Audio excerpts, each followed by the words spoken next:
All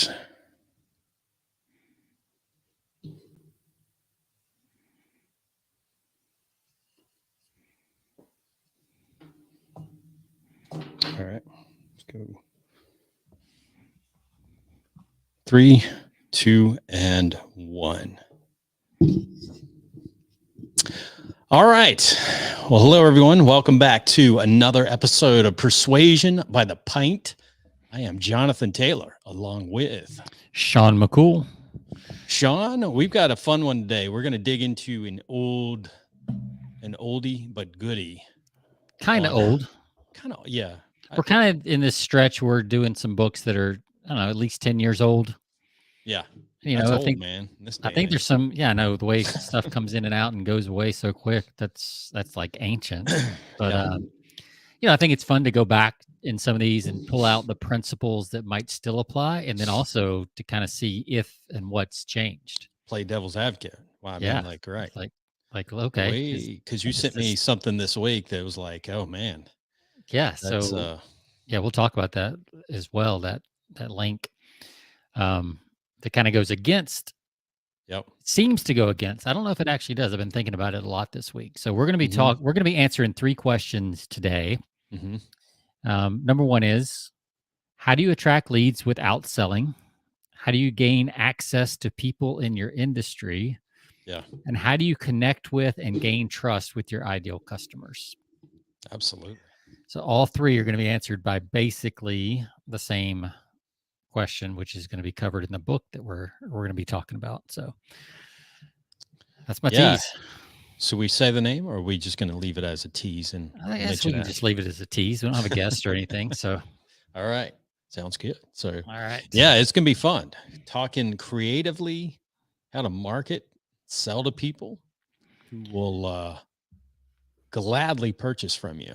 Right? Yeah, and I think the book is a little dated. It was interesting as going back through it. Like I was looking at some of the pictures and screenshots they have in the book, and I was like, oh, this really is kind of dated. Yeah, the examples they were showing. So it's like, but the principle kind of hard to find on Amazon. You can't just do a search because you get like there's a number of launch. Yeah, I would love for him to come up with a new one. I'd love to see an update on this. Like, yeah, the site that he launched off the back of this book is still very popular. Mm-hmm. It's turned into a full-blown conference business, multi-million-dollar business. So some stuff's still working. Absolutely. I'd love to see an update to the book itself.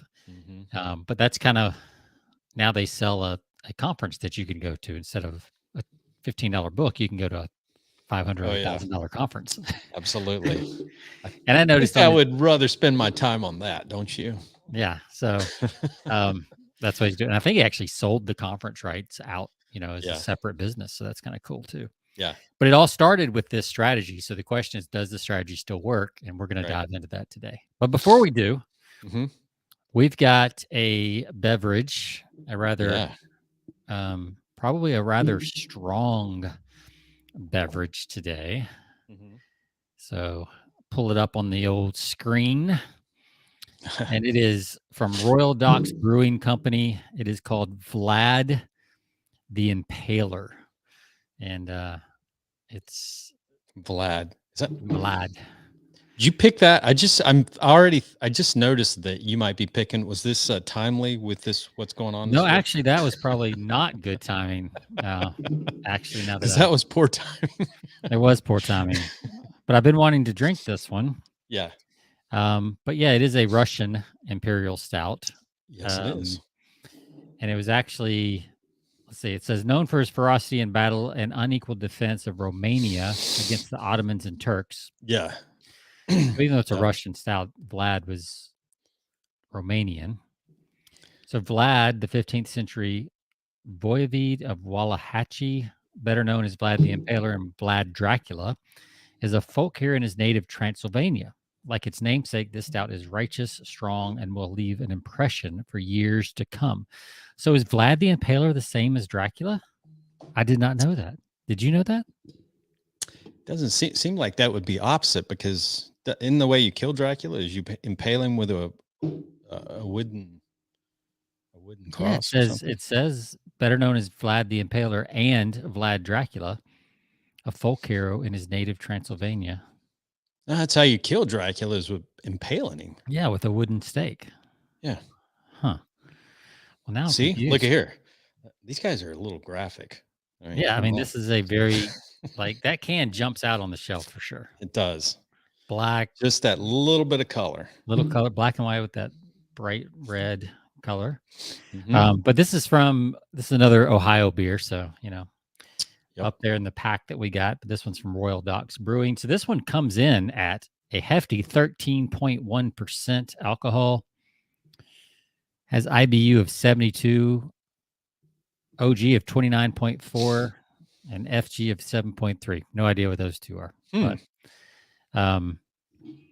I've read a couple different things on it, and let's see. Here was one of my favorites. Like, pairs well with meaty dishes and creamy entrees. Sold. Meaty dishes and creamy entrees. I mean, it's like beef stroganoff. Yeah, that sounds it's like something that would go with a Russian Imperial stout, right? Yeah, beef stroganoff, shepherd's pie. Stroganoff. A little shepherd's pie in there. Anything with some hard G's and stuff in it would be good. So absolutely, a little schnitzel. Yes. Schnitzel. So I'm excited to give it a try. I'm always wary. It says complex flavors and aromas of chocolate, coffee, and caramel, which I love. But I'm always nervous on these Imperial stouts because they can come off so sweet. Yeah. Yep. They can. But we'll be the judge. We will be the judge. I see you got your pen in hand. I do. I have it. Since you are drinking the same beverage today. Oh, look at that. That is a perfect pour right to the top. Ooh. We have the same glass today. Yeah. Look at that. Well, it does suggest this type of glass. I forgot what this clouding glass is called. A tulip? Chalice. Chalice. We'll go with chalice. It sounds better. Oh, that's beautiful looking. Look at that. It is nice. Got a little bit of a head on it, which sometimes these Imperial stouts don't. So, yeah, it smells good. Man, I can smell it. It's sitting on my desk, and I can smell it. Oh, wow. That does smell good. All right. It smells delectable. All right. Well, shall we cheers and then write down our scores? Yes. Cheers.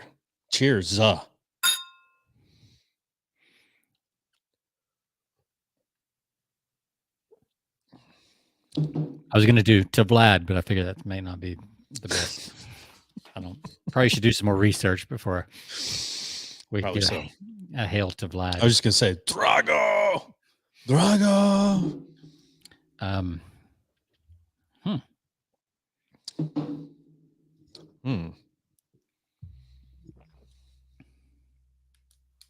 Okay.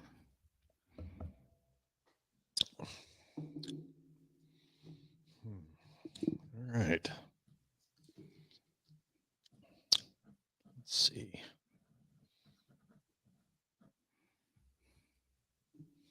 Keep forgetting to write big on my card, but I've got my number. I've got the first part of it. You know, if you were ever a judge in a beer competition, you would be wasted because you're testing sips. I mean, you're halfway through the glass already. Or did you not fill it up all the way? No, I've still got a little left in the can. Okay. But it's that anticipation. I would make the contestants really nervous. That's my, just kind of waiting. Yeah. Taking another sip. Sips. Yeah. A couple sips. Looking at them very. Oh, the editors and producers for TV would love you. They're like, look at all these commercial breaks we've got just lined up here with this. All right. All right. I got it. All right. Okay. Ready? Yep. Let's go. Wow. That's a huge difference. So for those listening, I went 4.9 and Jonathan went 3.3. 3.3. Wow. 3.3. That is interesting. Like, we've had some opposites in the last couple beers.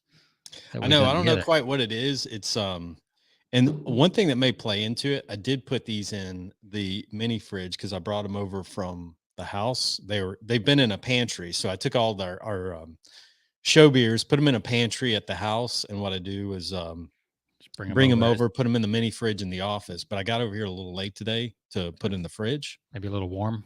It's still a little warm, so that may affect it a little bit. It does say on the can. Yeah, you have to keep it at. Yep, exactly. With some of the porters and stuff, you serve it like 50 degrees. Yep. So this is a little colder, and mine's probably around that because I pulled it out of the fridge about 15 minutes ago and kept. Man, you were close. I mean, that's saying a lot for you. 4.9 because you are. But what I like about it as an imperial stout, it's not super sweet. Like it tastes a lot like a regular coffee stout. So I was surprised that it wasn't sweet. And I mean, this is one that's, even though it's 13%, you could down a couple. Yeah. Pretty easily. And then you'd have to stand up slowly because I think it's pretty heavy. I think it's the back end taste that I'm getting that I'm not a huge fan of. Yeah. And it could be a lot of that has to do with the temperature of the beer. Yeah. I don't know, but it's just not, it's pretty lukewarm. It didn't cool off fast enough. So yeah. If by chance I finish this though, I have come stock today. Somehow I end up getting 2 of these in the. Well, I ordered 2 of each when I ordered mine. So. Oh, okay. So I could, if I enjoyed them, I could carry on. I've got one of those. So the Pretty Boy Porter. So I may break into that later. I'm not sure. Depends. Okay. All right. Well, let's talk about this book we've got going on. Okay. Getting back to the roots of some of our podcast episodes. Yeah. When we were doing a lot of book reviews before anybody would come on our show as a guest. So we just had to steal our guests from. Now we've got more selective. So if we don't find somebody we like, we just go back to our book. So the book is called Launch: How to Quickly Propel Your Business Beyond the Competition. It's by Michael A. Stelzner. He is the founder of Social Media Examiner. If you're in the social media space as a marketer, you probably know that site. Yep. It's pretty popular. I don't know. I tried to find, so the Alexa rankings are gone.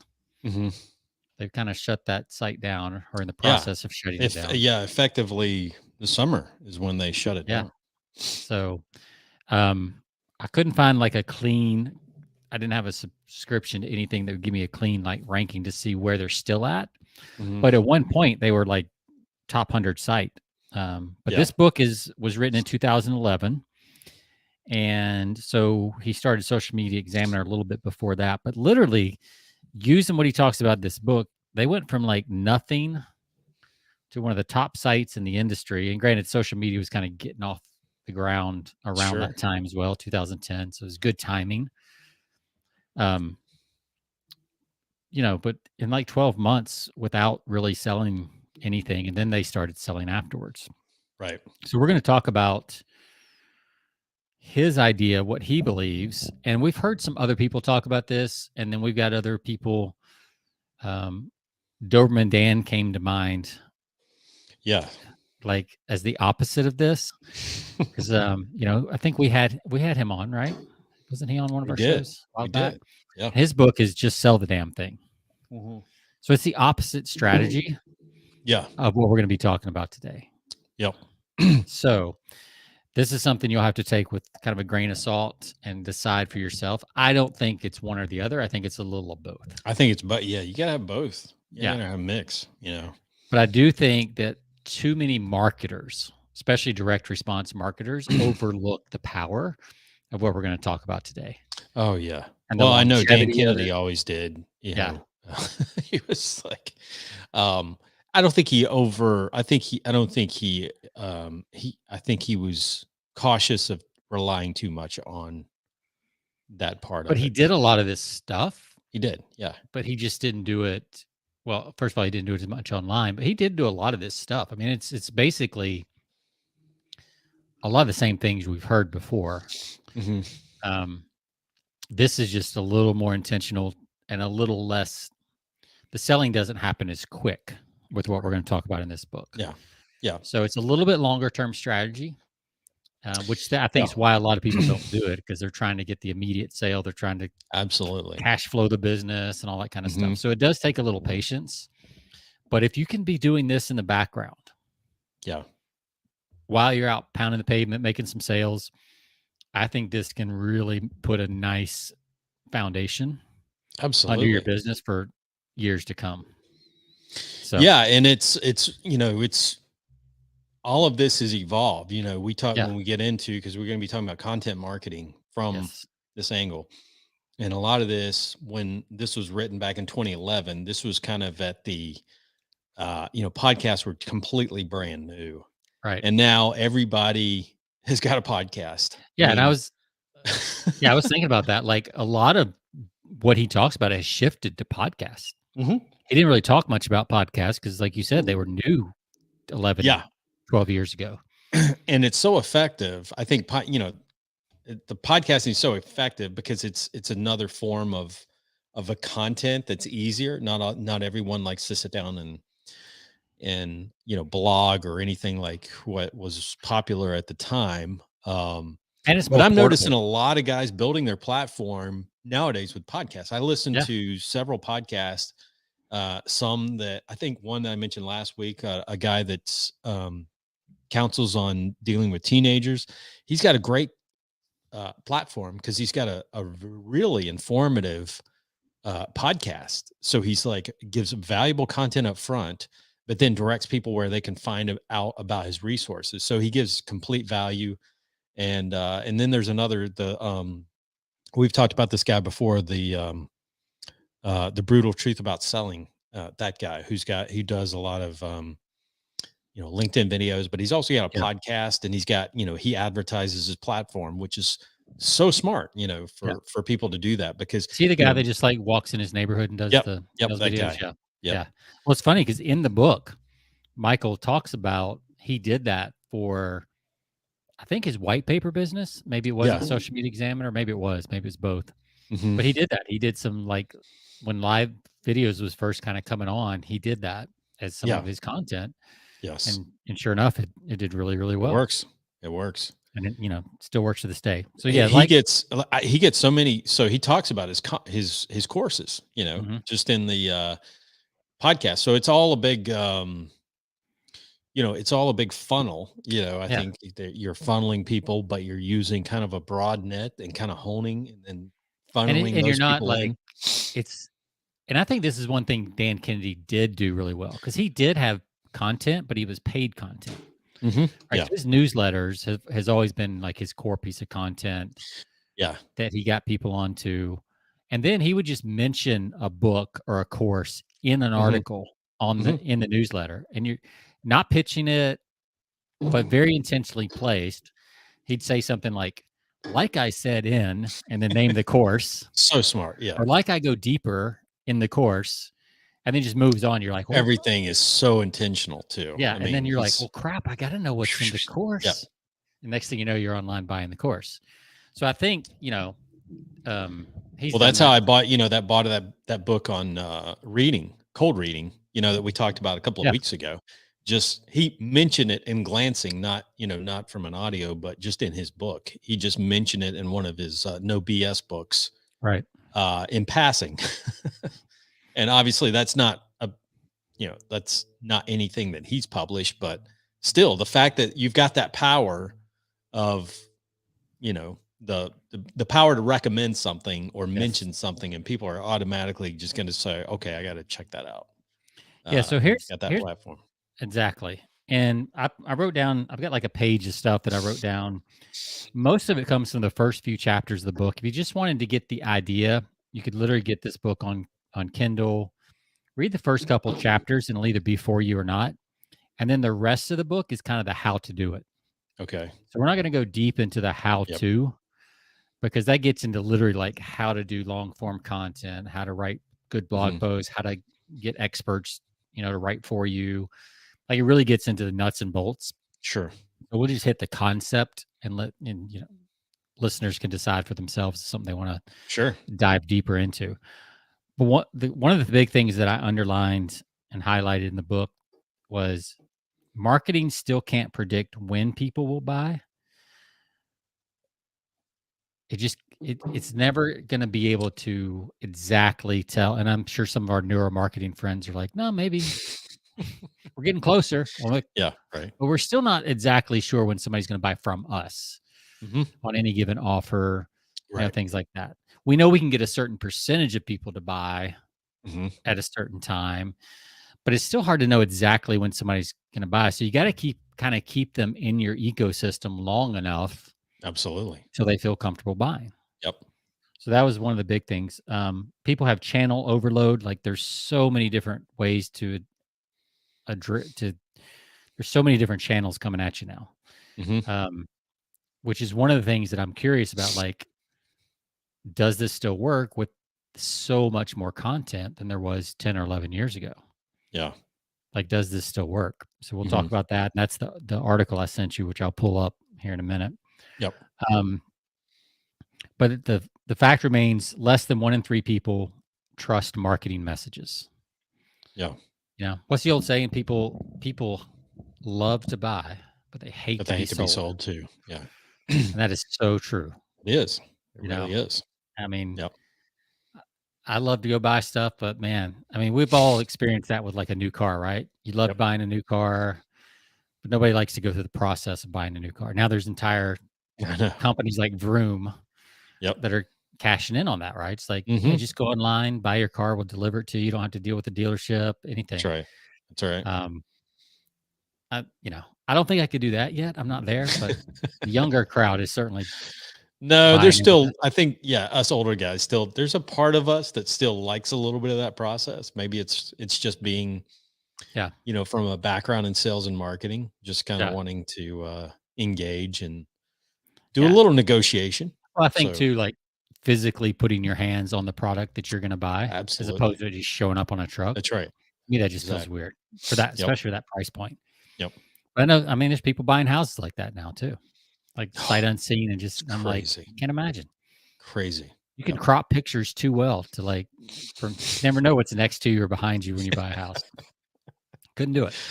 Oh yeah, so, we got people renting from us in another state that haven't even walked through the house yet. That like, hey, we want to take it. We'll take it. Yeah. Let us. Will you accept our application, and can we go ahead and do the paperwork and everything? I'm like, you haven't even walked through the house yet.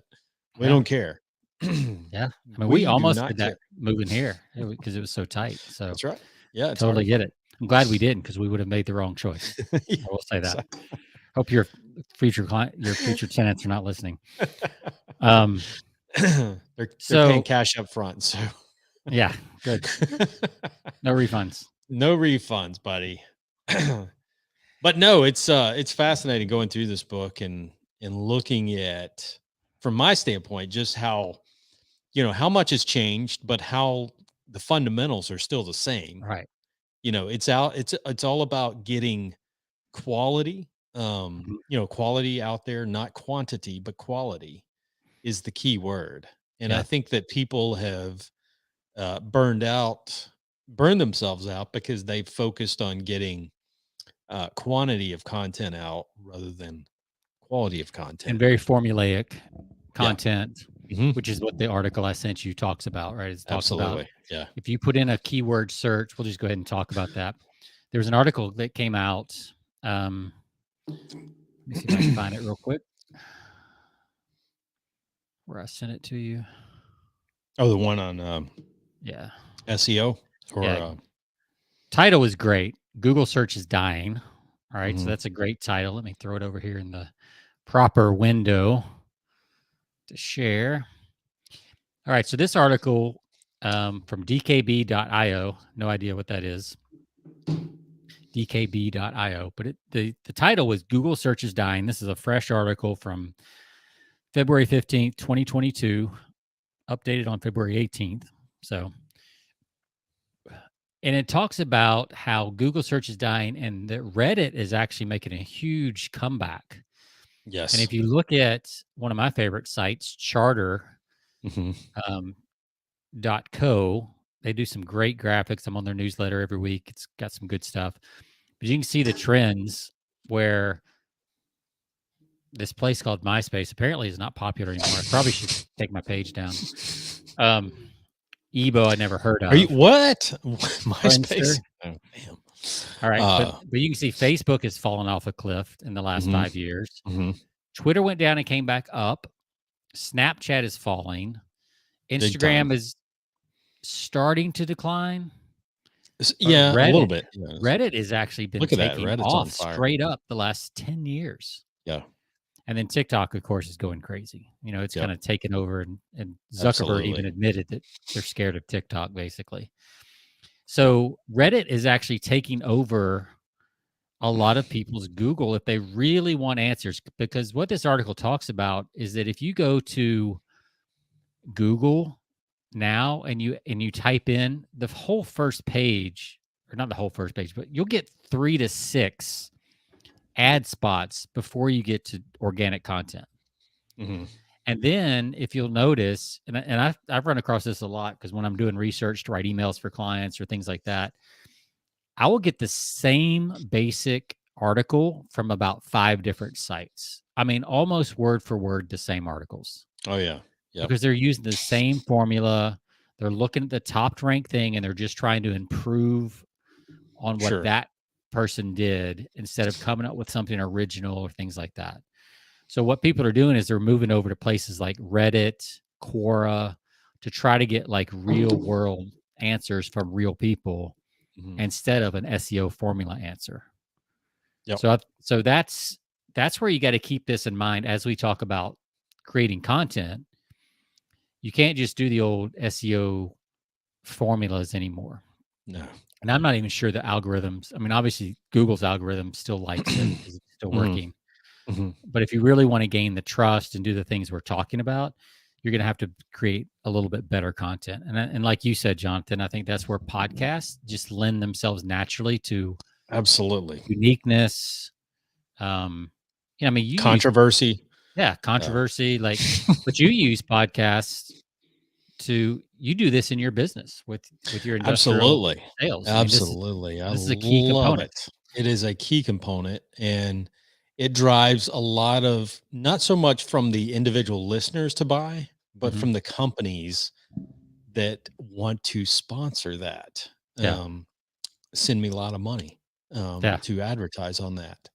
And so just in the last week, I've got two new huge sponsors on that show, just because they're like, segmented content into a particular, industry.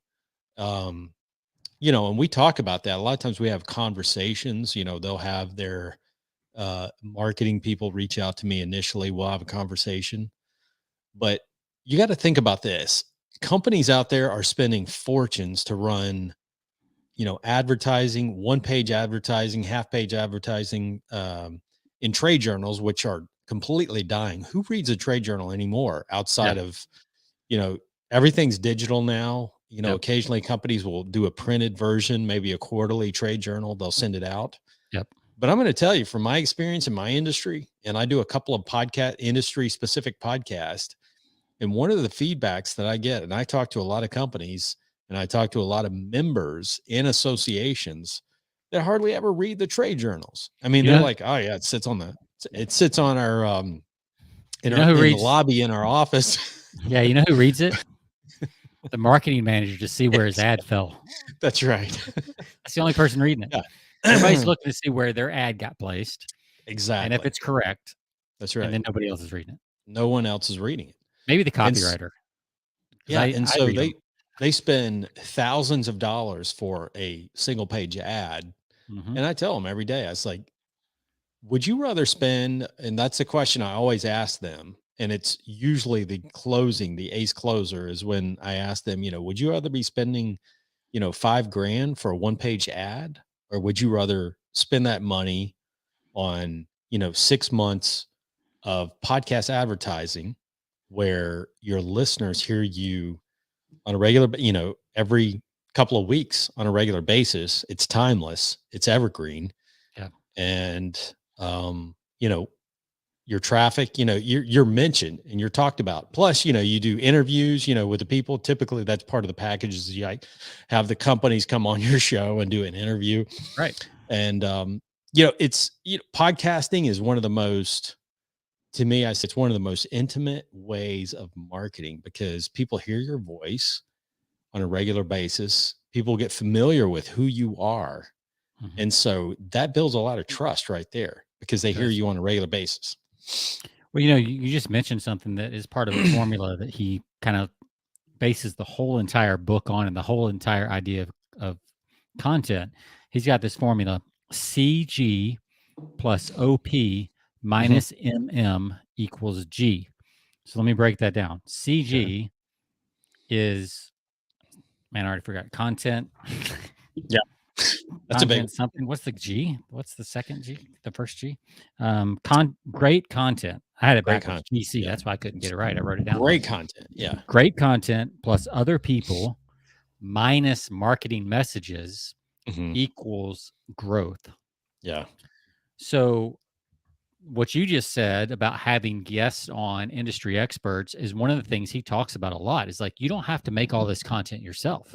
No. There are people out there who are already experts in your industry that would love a platform to talk on. Absolutely. Yeah. To get in front of the right people, which is what your guests, not only are they loving to give you content, they're paying to give you content.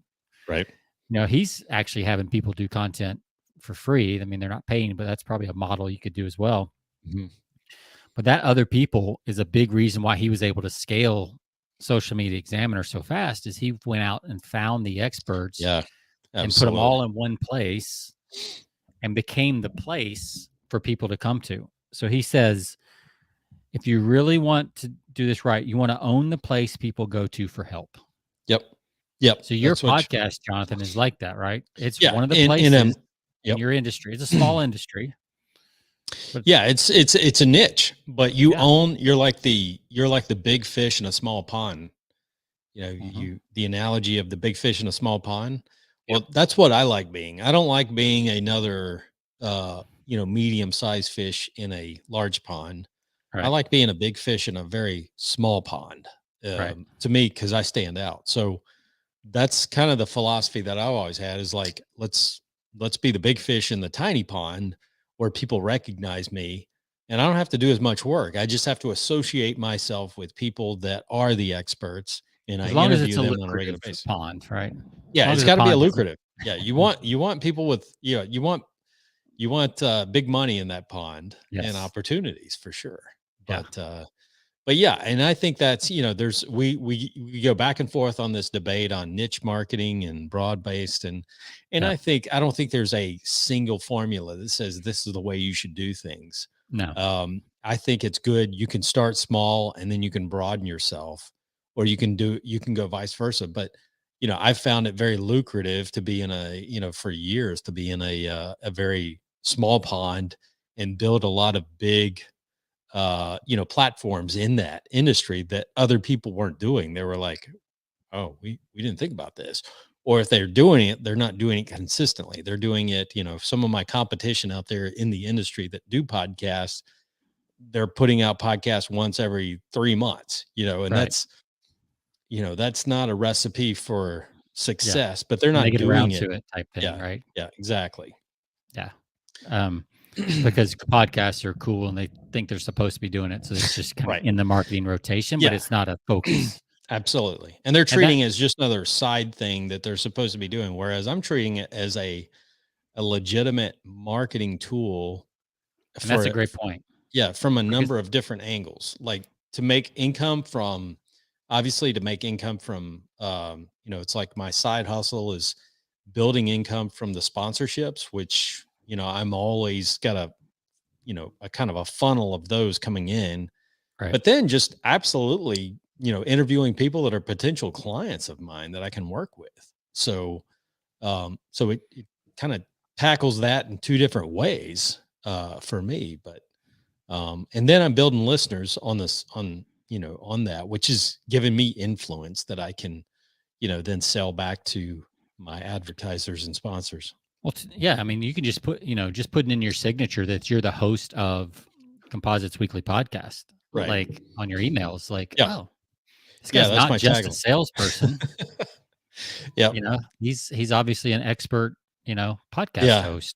Yeah. Every tagline has a signature. Every email that I send out has a signature, is the industry's leading podcast show, which is true. Perfect. Yeah. Yeah. So, I mean, it's like you can't sum it up any better than that. Is like, underneath my, name and who, my company and all of that, like the industry's leading podcast show. So, Yeah. um, Yeah. And that has a lot of weight. It's one line, but man, it has a lot of weight. It's kind of like yeah. the as seen on that went around websites for a long time Yep. and still are Yep. there, right? Yep. We know those are somewhat manufactured, a lot of them, Yeah. but you can tell the ones that aren't, that are actually have been featured on a lot of that stuff, and it does have a lot of weight. In the beginning, it was like, whoa. And then Yeah. you started realizing, okay, everybody and their brother's using that. But it's still, even after that, even after you realize that, you still couldn't. There's still some There was still some neural, play there, some influence there still that you some couldn't bias that goes look. on when you see that banner, Absolutely. of as seen on. Yep. And most people aren't going to do the research to find out like where it was or any of that Right. kind of stuff. Right. Yeah. So own the place people go to for help. Another thing is that he said, help people with smaller problems and they'll seek you out for bigger problems. Yep. Oh, I certainly agree.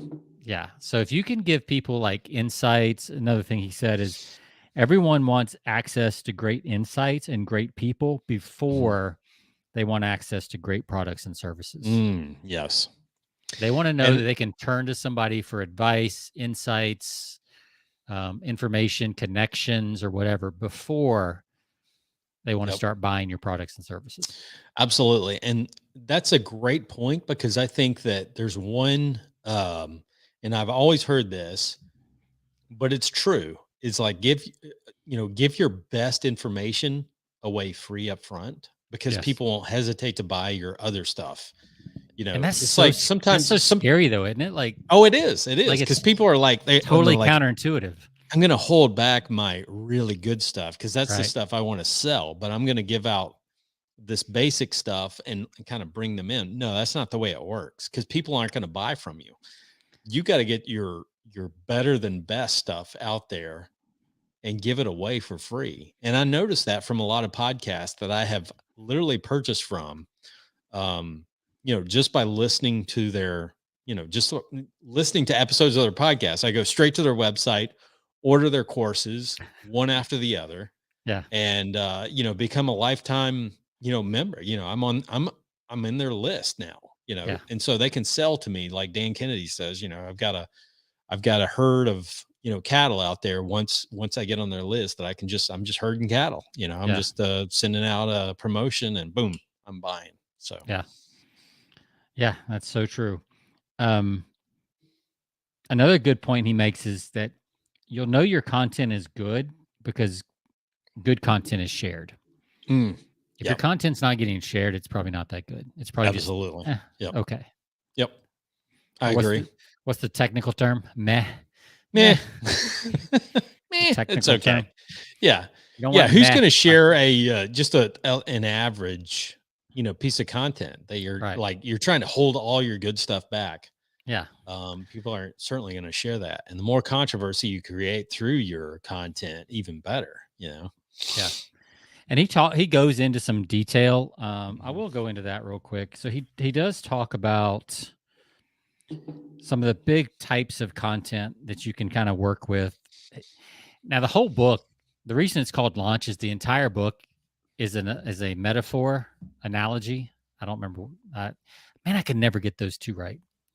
Metaphor, analogy, one of the two, of a rocket ship going into space and like fuel and blast off and all. Right. I think it's way overdone in this book. That's probably one of the reasons the book didn't do great, because it's kind of overdone. Yeah. And he didn't let go of the metaphor because like at some point the metaphor gets really old. Right. And it's throughout the whole book. But anyway, so he's got this thing called primary fuel content, which is kind of the initial blast off into space. Sure. And those things include comprehensive how-to articles. Like these are 1,000 words plus, what a lot of people would consider a skyscraper article. So 1,000 to 1,250 words. So a title for something like that might be 21 creative ways to increase your Facebook fan base. Sure. Or Instagram, or whatever. Another thing was expert interviews. Podcasts, as we've talked about, just lend themselves to this so well. Oh yeah. And even listicles work on podcasts. We haven't really done many of those. But I think the few we've done have done pretty well. We do like a 5 Yep. whatever, Oh, absolutely. reviews of books, products, and websites. We've obviously done that on this show. I know you've done that. Case studies work really well. Yeah. Tying into news stories obviously works well. Contrarian stories people love. So that article that I just shared, Google is dying, Google search is dying.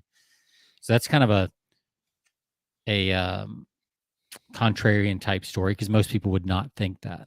So those are some of the big types of primary content you're going to do over and over. And again, you don't have to write those yourself. You can have an expert write those. Even if you give them the idea, you can say, hey, here's the type of article I'm looking for. Yep. Could you write something on this? And be like, yeah, perfect. Oh yeah. I've shared in the past the story about, when I was doing niche marketing in the veterinarian industry years ago, that I literally hired somebody off of, one of these freelance websites like Freelancer. It was either Freelancer or Elance or one of these sites.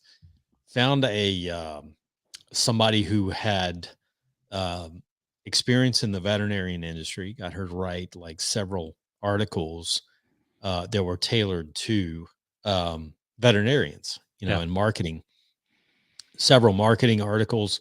And so I told her, I said, my objective is to tackle this niche. And I just need, I sent her a list of blog posts and things that I had put out. And I said, because I had done a previous book and I kind of like repurposed a lot of that content from the book, sent her, I said, I just need this spun in a way that's really tailored to the vet industry. I know almost nothing about the veterinarian industry other than the fact that they spend a lot of money on yellow page ads at the time. Yellow page, no one spends money on yellow page ads now, but back then, like 12 years ago, people were still, buying one page ads and half page ads in the yellow pages, which is crazy. They were still printing out their MapQuest directions too. That's right. That's right. So I said, this is what I want. Have, write it to the tailored audience, and please share your perspective, from your 15 years in the industry as a veterinarian, clinical manager. And she did that. She did a great job. She was a really good writer. I hired her for years, and I ended up taking a lot of the articles that she did. We put those on the website, VetNet Marketing at the time, and then turned that into a book that was really popular. That turned into a lot of companies, hiring for speaking engagements and all that stuff. It was like crazy, how you could take one series of content and just repurpose it into multiple platforms that you can utilize. But that's just, that's the value of, whatever you're doing today is, if you put out your best, don't think of it as, your best content that you're putting out. Think of it as, you're putting it out one time, put your best stuff out, but you can use that in so many ways. You can, you can put it out on a video. You can slice and dice and make that thing like go everywhere. So let's say you take a 1,250 word article, like a how-to article, right? Yeah. So it's probably going to have, 3 to 5 points in it. If it's that type of article, that's the way most of them are going to be written. Absolutely. So you got nice sections. I mean, it's pretty much like your traditional high school essay, right? Intro, 3 to 5 points, conclusion. Yep. You think about that, 1,250 words or so. Well, you can take that same blog post, put it on a teleprompter, or not even a teleprompter, put the 5 points on some index cards. Yep. And sit in front of a camera and make a YouTube video, the 5 reasons or the 5 whatever, absolutely. Right? Yep. Then you could split those up, and each one of those points could be a standalone Instagram story or reel or TikTok, or I don't even know what all the names for these things are because they keep changing so fast, but you could do that, right? So, and then you can do tweets about those things with teasers about each point that lead to the article, which is actually one of the things he says in this book. He says, create marketing messages that drive people to your content, not your products and services. Right. And this is interesting because we're doing a test right now with one of my clients in the supplement space. And we're driving people, instead of to the product page, we're driving people to blog posts about ingredients, because what I've started doing for them is I'm writing some content around ingredients and what those ingredients do for you, and then saying by the way, this is one of the key ingredients in this supplement. Right. So people have been sold on the content of that ingredient. Let's say B12, for example, why B12 is so important for your body, what it does, like all these things. So by the time you get done, you're like, oh my God, I got to have B12 and I'm not getting enough, because it takes 46 steaks to get enough B12 or whatever. And then you gotta order some B12 now. Then you're like, but we have B12 in this supplement, but it also has all these other things that help. Yeah. So they've started driving ads to those blog posts, and a couple things. One, for the most part, and I found this to be true at a couple different places with a couple different companies. You have to test it for yourself. But for whatever reason, ads to content is cheaper than ads to a sales page. For the most part, like usually half or less the cost. I can see why. Yeah. Right. Because it's better content. It's more user friendly, like all that kind of stuff. And the Facebooks and the Instagrams, they can tell the difference. So you're getting lower cost, per eyeball. And then you get a chance for people to kind of get warmed up before going to the actual sales page. Sure. Yeah. So we've been doing that with some success with a couple companies. But if you going back to the idea, if you take that 1,200 word blog post or whatever, break it up, and now you've got 15 different places you can send ads to, in different formats and all these other things. The other big thing I'll say is that it is much, much easier to find a good content writer than it is a good copywriter, a good sales copywriter. Yep. Content writers are still copywriters. I don't mean to offend my content copywriters out there. No, that makes sense. But it is much easier to find a good content writer because the bar is a little bit lower. Sure. It still needs to be quality. There's a lot of things that go into really good content, but you don't have to get somebody to pull the trigger. No. Right there. No, content writers you can hire, like I said earlier, hiring mine off Elance and or freelancer or something like that. You can find really good content writers on that. Copywriters, I could get a 1,200 word SEO, like not SEO, but a good piece of content, original content. Absolutely. Probably for $150, $200 easily. Yeah. Right. The same sales letter that was 1,500 to 2,000 words, because it's going to be a little bit longer with the call to action and that kind of stuff. Probably cost me $5,000. Yep. For the same quality. So that's a huge difference. Like you could put out literally 10 to 20 pieces of content for what you would, maybe more than that, maybe even 20 or 30 pieces of content for what you might have one sales letter. And you got these, and you're still pre-selling because you're still getting people to come around to your point of view and get to know your voice and all these things. And yes, you'll eventually have to have a sales page. But then the sales page, here's what's crazy. Then the sales page doesn't have to be as good. Yeah. They've already kind of built some trust and rapport, which is the hardest thing with a sales page to do, is to establish credibility. Right. And the content does that for you. Absolutely. Yeah. Content. What's the old saying? Content is king, buddy. Content is king. Is that still true? So let's flip the script here. Now, do we think this is still true? Yeah. I mean, look around you. Content comes in various forms. But is it too competitive now?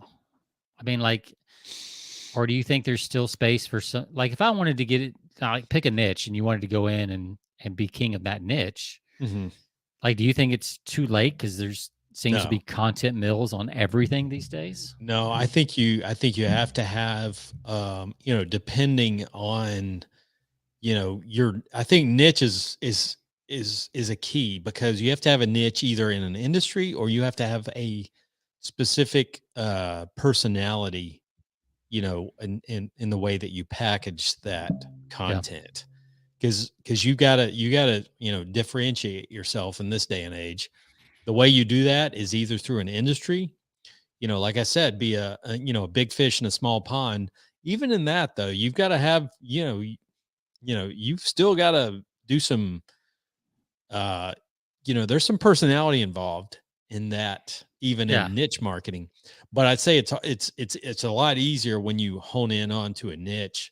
If you're going broad based, you definitely have to have an angle or a niche, on the way you're positioning your content, because people have to, they have to see something that's different or unique about you. It's like, I use like, all these cooking shows, you talk about the, HGTV, Mm-hmm. Guy Ferrari. Was it Guy? What is it? Yeah. Is that his? He had Yeah. the commercial at the Super Bowl. Anyway, he's got his own little, he's got his own little persona with the hair and the, just wild and crazy guy. He had, Yeah, and that's true he with a was, lot of those cooking shows, especially. Like they're yeah, really everybody's got a, they've got a big those chefs mhm, have big personalities, absolutely. to do those shows. Yep. And even HGTV with the home improvement, the ones that take off, there's whether it's the husband and wife team or whether it's a solo person, Mhm. they got a big personality Absolutely. that you kind Yeah. of you're engaged with, and you want to follow them. And that's, we Right. see that on social media. Mhm. I think this goes back to our point too, that you've got to, and some people don't want to hear this. I don't necessarily want to hear this. When I think about my own stuff, like entertainment, like it's a big piece. Yeah. Like you have to be able to kind of entertain people, I think, as well. It's crucial. But I think that comes in a lot of different forms. It does. I think we stereotype what an entertaining person looks like loud, over the top, Yeah. whatever. But some of the best comedians, some of the best actors have been very deadpanned. So I think there's different ways you can It embrace is. that. Absolutely. Because I mean, somebody that's loud, got wild hair, and wears crazy clothes is not the guy in like composites. I mean, that's not what you want. Like coming Yeah. into my industry, because people think he's a little foolish. Yeah. People would have that impression, and Well, he might get even some attention, but it's not the kind of attention that you want. So you really have to know your audience well, before even you in the do stuff same like that. audience. So you were talking about chefs. So there's Guy Yeah. Fieri, right? Or Gordon Ramsay, right? These Yep. are so Guy Yep. Fieri is like but Guy Fieri is very fun. He's Absolutely. like a buddy you'd want to hang out with. And then you got Gordon Ramsay, Gordon who's Ramsay, just who's like a the jerk. drill sergeant, jerk, you know. But Yeah. then you've got, and she was mentioned in this book, the pioneer woman, Ree Drummond. Yeah.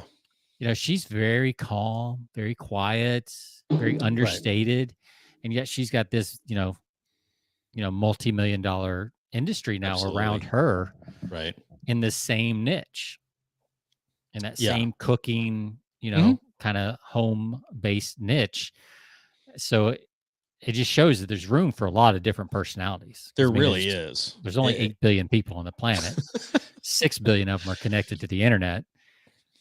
So Well, we've there's talked to our friend Tim, Tim Davis. He's been on the show before. yeah, He likes to do, he's kind of in the personal branding in the mortgage industry. He does a lot of right, marketing training for, people in the mortgage industry. And so he's big on that. He comes in with a loudmouth jackets when he does talk, yeah, speaking engagements with the paintball jacket. yeah, And, that's his thing. And that works. That wouldn't work for every industry.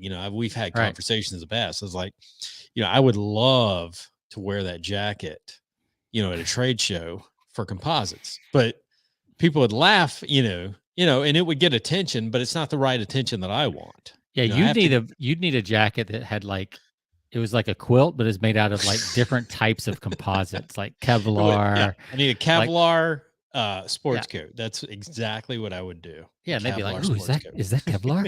Is that 760 or is that 480? Oh, this is It'd the be 480 weight, man. It's yeah, it'd be a lightweight. $10,000 jacket, I guarantee you. Yeah, but it would work. Yeah, get some attention. But again, you have to know your audience in order Yeah, for that to work. absolutely. Yeah, you Um, have to really understand who you're targeting, and and it's it, just like the vet industry. And I'll tell you, I mean, I'll share some stories with you, and it's ultimately why I got out of the industry, is because you have to really understand your audience. yeah, And if you get into an industry specifically for money potential, I don't think that's the best. That's not the best reason that you need to get into an audience, get into a Yeah. niche. You really need to have some understanding of who you're targeting. And I got it from a strictly monetary standpoint of like looking at what they were spending on advertising without really having a background. And Yeah. ultimately, it kind of led to me I ended up selling the rights to, that niche, sold the book rights to somebody else because I didn't feel comfortable being in that. So, Yeah. um, Well, I've been playing with an idea for a while now because of algorithms and everything else. I also think that you can obviously you still have to go after a market segment. You mhm, can't, but I think you can be the niche and let people find you just by being your own personality and being your own person. Because the algorithms are going to kind of put you out, and you're going to start if you're consistent enough, long enough, and you have a good, a voice, regardless if it's kind of over the top or super scientific or whatever it might be. yeah, There's a group of people out there that will be attracted to your voice and your style and everything else. And if you just sure. lead with that Hmm. within a broader niche, like I don't think you have to niche everything down. I think you can be, let's say you're the weight loss person, which is a huge niche. But if you've got a very specific personality, that's even if it's similar to somebody else, it's still different than everybody else. Right. And if you lead with that, you will gather a following and things and you're still putting out good quality Sure. because everybody's saying, I mean, there's nothing that's not been said yet, Yeah. really. I can't think of, I'm sure there's something, but Yeah. I don't want to be the guy. What was it? The patent office guy in like the 1800s, like everything that's been invented can be invented. We should close up shop. Shit, there's I don't want to nothing say, else. Forget yeah, about it. I don't want to say that, but it feels like we're a whole lot closer now than we were then. But that could just be me being Yeah. old. I don't It's know. like the old I don't know if you saw the Larry David commercial during the Yes. Super Bowl. Yeah. Terrible idea. Terrible idea. That'll never work. Yeah. The toilet actually kind of made sense. Like I could see why people would be like, no, why Right.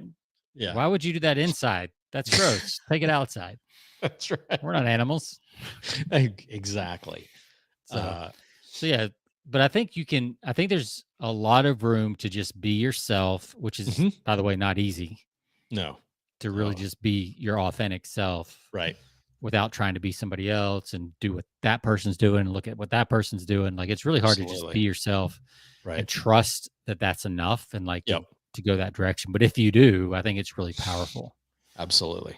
But Well, and I think that, podcasting for me, because I can be, everybody gets a little uncomfortable with being, when the spotlight is on them. So yeah, they don't know how to react. And I think if you do a podcast, I think the benefit to that is it allows you to be the expert without having the spotlight on you. it feels And very safe. Like even though it's a we safe spot. also Yeah. do it on video, like Hmm. not many people watch us on video. We do that more for Right. channel authority and some other stuff. Yep. Um, but there's something about it that feels safer than video, Hmm. a Yep. podcast format. Like, Absolutely. you can edit it a lot easier. Like it, but even while you're making it, it just feels pretty safe and like Hmm. you're just hanging out talking. Yep. Whereas video, there's an extra element, is my background right? Is all this other Yeah. stuff right? And you got to get over that first to get And comfortable on video. right. And just from the content alone, it takes the spotlight on you, off of you. Do you know? That's a great thing. You don't have to know anything. I mean, I'll give you an example today on my composites platform. I had two experts on. It was like a two-part segment for my interview. And we talked about supply chains related to the conflict over in Ukraine, how that's going to Yeah. affect US supply chains. I don't know anything about that. I'm Yeah. not an expert. It's a pretty heady Um, topic, yeah. And so how is the Russian invasion of Ukraine going to affect our raw material supplies here in the US? So, which is like you said, that's a huge topic that's yeah, very specialized, but it's also absolutely. very top of mind right now. So It is. it's got to be covered. It's very useful, It's newsworthy. Yep. but you don't have to be the expert. I But you can don't. just So what do? I go over to my favorite website for getting guests, helpareporter.com. mhm. I put a lot of type out a little query, and I said, here's what I'm looking for. And sure enough, I get a, professor from West Virginia, and then another person who's an expert in supply chain. I put those back to back, put the content out there. I'm just a guy that's facilitating. Exactly. I'm just I'm just a guy that's asking questions. Spotlight's off of me. I feel comfortable. Here's the questions. Even I have the questions written out. I typically send my guests, here's a bullet point. I usually have 3 or 4 bullets of things that we'll talk about. And I center my questions around those. I usually don't deviate, but I don't make it so scripted that it sounds like it's, a really dry scripted thing. But or an I said, interrogation. yeah, exactly. But I said, here's the bullets of kind of what we're going to work around, and just be prepared, prepared for that. Yeah. And so we talk, we have a conversation around that, and it's really good. It's good content, but I don't know all this stuff, but they do. Right. And so I'm relying on them. Right. And that's what Michael talks about in the book launch. Make your podcast, website, whatever, a place people can come to for information. Absolutely. And you don't have to do it. You can get experts, a blend of your own articles and experts. If you go on Social Media Examiner, you'll see Michael writes articles, and you'll see a bunch of other experts that write articles. Right. And it's a good blend. And that's also, by the way, the only way you'll ever be able to scale it and sell it someday if you want to sell it. Absolutely. Because it can't be all you. Yep. Maybe it could be. I mean, Dan Kennedy sold his newsletter 15 times, but he always has to buy it back. So great story, by the way. I just got to mention this. I was listening to, and if you haven't plugged into the podcast that, it's the podcast, I know Russell Brunson, he's purchased that, right. All the rights to that, but he's put out a really good podcast where he kind of assimilates a lot of Dan's old stuff, a lot of his old webinars, but it's the the magnetic marketing podcast. Okay. I recommend anybody on our platform, and I don't like to, tell them to go to other podcasts, but that's a good one. Just because it's, it's Dan Kennedy, and it's a lot of his old stuff that you get from audios that he's written, but he talks about the fact that, it's all about repurposing. You got this herd, you got your herd audience, your listenership, or your email list, or whoever.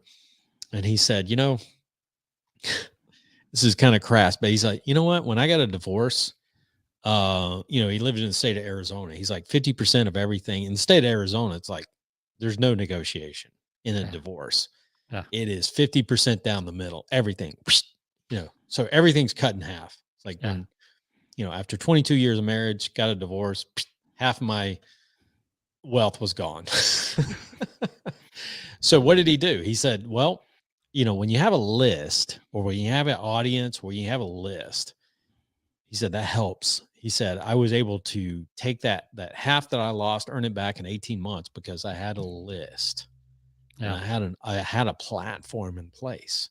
Yeah. He said, I used that. And I said, these were the people that were going to pay my bills or pay that expense, that divorce expense that took half my income. And so that's what he looked at it. He's like, I'm going to send out some promotions. Exactly. Got a new level of my membership. It's called the alimony level. That's right. When you sign up, you will be paying my alimony. That's all you're doing. He said, Dan Kennedy could have sold that too. Oh, absolutely. Because I'm sure there's enough divorced people in his list that would have I get you, man. I'll sign up. I've lost half. How do I get it back? Well, let me show you. You got a list. Yep. Start putting out the promotions. And that's the value of content, is because I don't care if you podcast everything, you can take that, repurpose it, you can repackage it into material that you can offer to your audience and sell to them. And this is people do that all the time. Yeah. And this is the one thing that we haven't mentioned that I meant to mention that is different from buying ads. Buying ads, you pay for every click or every whatever, right? Forever. Content, if it's good, tends to be fairly evergreen. unless you're in, there's some financial markets.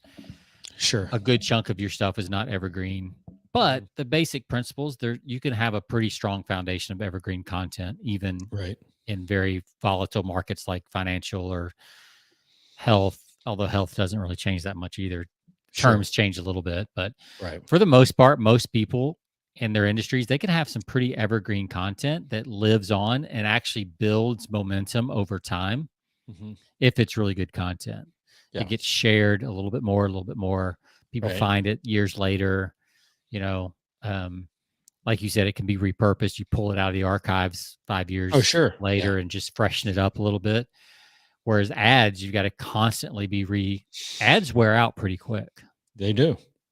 Same with sales letters. They tend to get pretty old pretty quick, especially as they scale and get more seen. So that's another benefit of the content side of things, is that it tends. And here's the thing: we as an audience, we forget about stuff we've heard or listened to. Oh, for sure. So when you repurpose stuff, I mean, you can repurpose stuff for years. And if I haven't heard it for a year, I completely forget about it. Or, if you're in a different place. Or you're in a different place, or you might have forgotten it, but it re-sparks something. It resurrects something that you were thinking about, or reminds you of something that you need to do.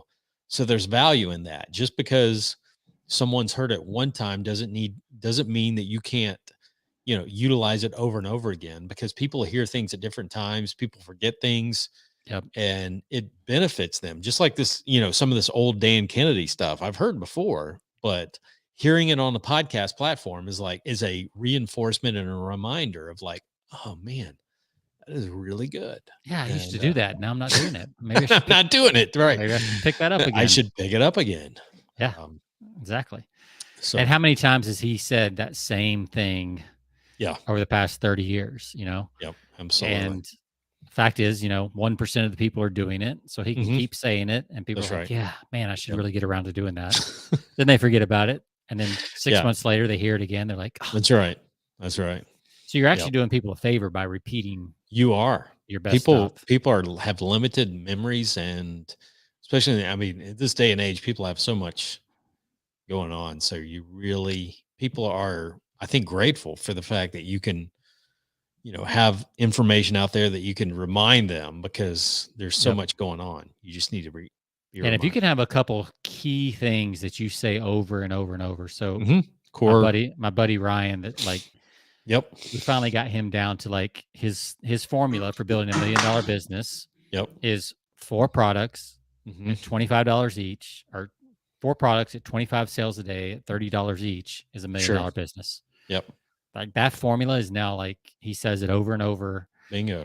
People are like, oh wow, that's a lot so easier simple. Than I thought. That's a lot easier than I thought it should be. We should add some things to make it a little more complicated, because that sounds too easy. But then when you get in his world, you realize that like there's a lot involved to creating 4 products and getting 25 sales a day at $30 each. Absolutely. Right? There's a lot that goes into that. So it's unlimited content. But as a core message to new people, even to existing people, to remind them to simplify and come down, it's like, oh yeah, that's the formula. It's like Brooke Castillo at the Life Coach School that I've done some work with. Like, she's got her formula and she just repeats it over and over. Everything comes back to that. No matter how she packages it, always comes back to their core thing. Sure. So, in this book launch that we've been talking about, his is great content plus other people minus marketing message equals growth. So if you can make great content, you can use other people to help you make it. You don't over market to people. You pull back and just let people kind of seek you out and make a few limited offers. You'll get more growth than you would always constantly pounding marketing messages. Bingo. So, all right, man. Bob Bly, who we've had Bob Bly on the show several times. Yes. He was one of the first contributors to Social Media Examiner, actually. Really? Okay. Yes. Yeah. One of the experts. He's still, I mean, he's got to be, we never ask his age when he comes on here, but he's 120, 125, something like that. Easily. He's written so many books, I've lost count. But he's got the wisdom of a centenarian. Is that what it's called? Yep. But I get his emails on a regular basis. I mean, he's so consistent about that. You get his emails, but you go back and time again, and some of these emails are, I mean, he doesn't write new emails all the time. They're recycled emails. Yeah. So some of these emails I know I've read like 5 years ago, Yeah. on his list, but they're recycled back. And I usually, pick up something because he gives value in his email list, Yep. to his email list when he sends out something. And then I go back and time again, I still to this day, after, 12 years, I'm still going back to bly.com and Yep. buying, $30 ebooks. Yep. Sometimes 2 or 3 times, like stuff I bought before, like, damn, that sounds really good. Yeah. And then come to find out, I've purchased that in the past, it's like, And you don't even ask for a refund because I don't, you like this was Bob like, so much. it's $30 and it's Bob and it's just good stuff. And he does Yeah. a great job. So Exactly. That's what it looks like to have a raving fan, folks. That's what you want. raving. You want one guy out, one sucker out there that'll buy That's your right. same stuff 3 times. Mhm. Yep. That's the perfect business model right there. It is. So, It really is. all right, man. Well, I guess we should wrap it up. Yep. Again, the book is, if you haven't Launch. bought it, it is Launch: How to Quickly Propel Your Business Beyond Competition. It is Michael Stelzner. And if you do a quick Amazon search, we'll post a link. But if nothing else, if you have a content manager, like they should be reading this book because even if you don't think this is like the thing, it has so much good information and they will be so, if your content manager reads this book, they will be so excited about writing content because they'll think they're doing everything in the business. Right. That like they'll be on fire to write more and better content. Absolutely. So if nothing else, give it to your content manager and have them put all this stuff into action. By the way, before we wrap up, I just got to say I tapped into the Lock 15. I'm not going to give it a rating because we're going to have this one on, at some point, but I had 2 of these. Okay. Pretty Boy Porter. And I got to tell you, it's pretty good. So all right. No rating on this episode, but all right, we'll put that one on the list for next week. It's good. It's better than in my opinion, it's better than the first one, but we'll see. You had a good rating on that one. So I did. I really like that. Vlad. I may go have a second here. All right. Well, to all of our listeners, you can find us over at Persuasion by the Pint. You can find us on all of your podcast platforms, Stitcher Radio, iHeart, Spotify. And we'll be posting a link to the book launch and also maybe a link to a couple of the beers that we're having. If you like the show, leave us a 5-star rating. We greatly appreciate it. And Sean, we'll see you guys next episode next week. Have a great weekend. See ya.